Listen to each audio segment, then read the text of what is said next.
there might be a weapon that can paralyze an entire army without ever firing a single shot. Well, that is the absolutely incredible story emerging from reports of a covert U.S. operation in Venezuela. So today, we are going to dissect the claims, the alleged technology, and what this whole narrative, whether it's true or not, tells us about the future of warfare.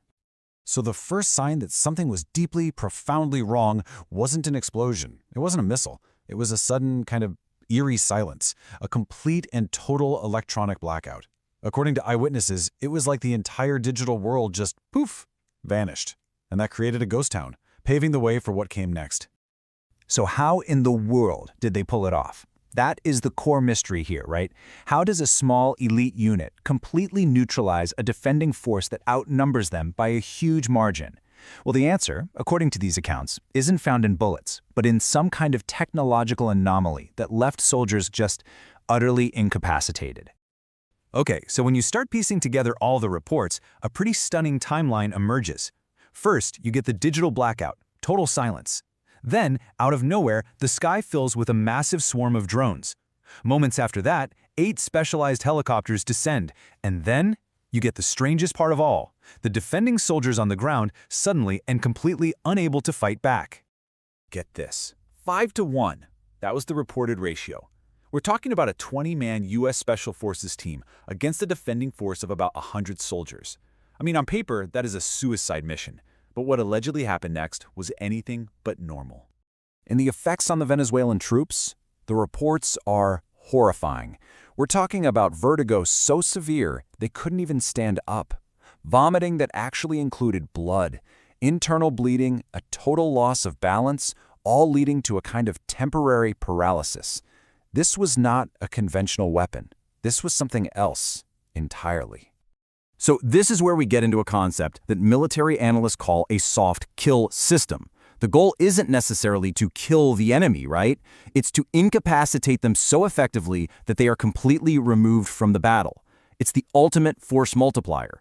It's a technology that would let a tiny team dominate a much larger one without a traditional firefight. All right, so how on earth could a system like this even work?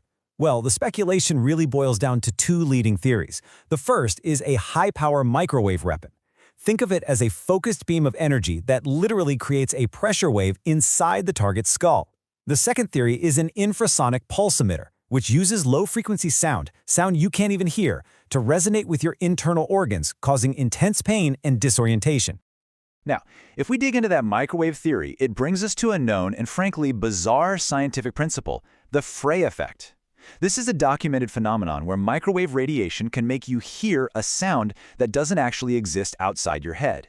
It completely bypasses your ears. And no, this isn't science fiction. This is real-world physics.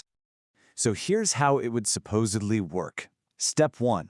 A focused beam of pulsed microwaves penetrates the skull. Step 2. This energy rapidly heats the water in your brain and your inner ear tissue, causing it to expand just a tiny bit. Step 3, that sudden expansion generates a physical pressure wave inside your head, and the result? Vertigo, disorientation, and if you dial up the power, actual internal trauma from ruptured capillaries. But you see, this alleged soft-kill weapon was just one piece of a much bigger puzzle. The narrative describes this huge, multi-phase operation that was designed to systematically dismantle Venezuela's entire national defense network. It paints a picture of just overwhelming technological superiority. The first wave, the initial electronic assault, was reportedly just devastating. As one analyst put it, the weapon didn't just jam the Venezuelan radar screens, it burned them white. Think about that.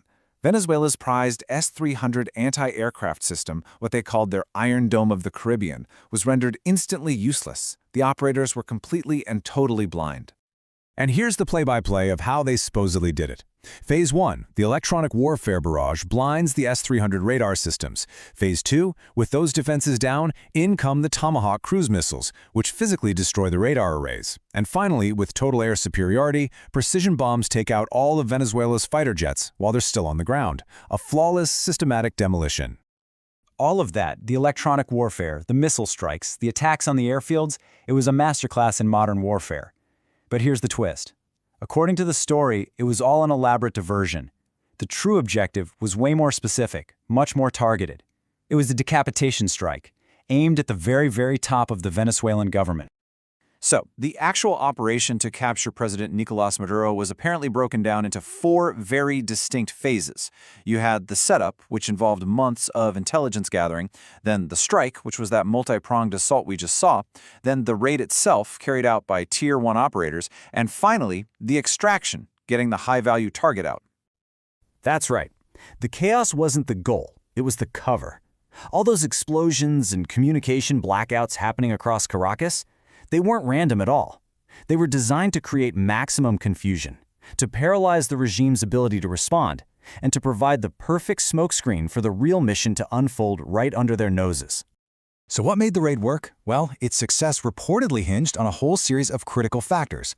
First, a CIA asset inside Maduro's inner circle giving them perfect intel. Second, Delta Force operators rehearsing the raid on an exact replica of the safe house. Then you had F-35s clearing a safe flight path, low-flying helicopters evading radar, and of course, the surgical speed of the team on the ground that secured the target before any real resistance could be mounted. Okay, so after all of that, this complex, multi-layered operation that allegedly combined psychological warfare and electronic attack in this high-tech, soft kill system, what was the end result? What did it all add up to? Well, the reports claim the mission was a complete and total success. The Delta Force team breached the compound, neutralized all security, and detained both President Maduro and his wife, Celia Flores. They were then extracted from the country, effectively decapitating the regime's leadership in one swift move. Now, look, this entire narrative is incredibly compelling. But, and this is a really big but, it's absolutely crucial to state that independent analysts and defense experts have found zero verified evidence of some new, unknown weapon system. The secret weapons story remains completely unconfirmed. While, yeah, the events could maybe be explained by advanced electronic warfare or acoustic devices, it's just as likely that they're a massive exaggeration. Still, the story itself forces us to ask a profound question. Are we entering a new era of warfare, one that's driven by these swift, technologically advanced decapitation strikes? Because if these reports are even partially true, the future of conflict could be far, far stranger than any of us imagine.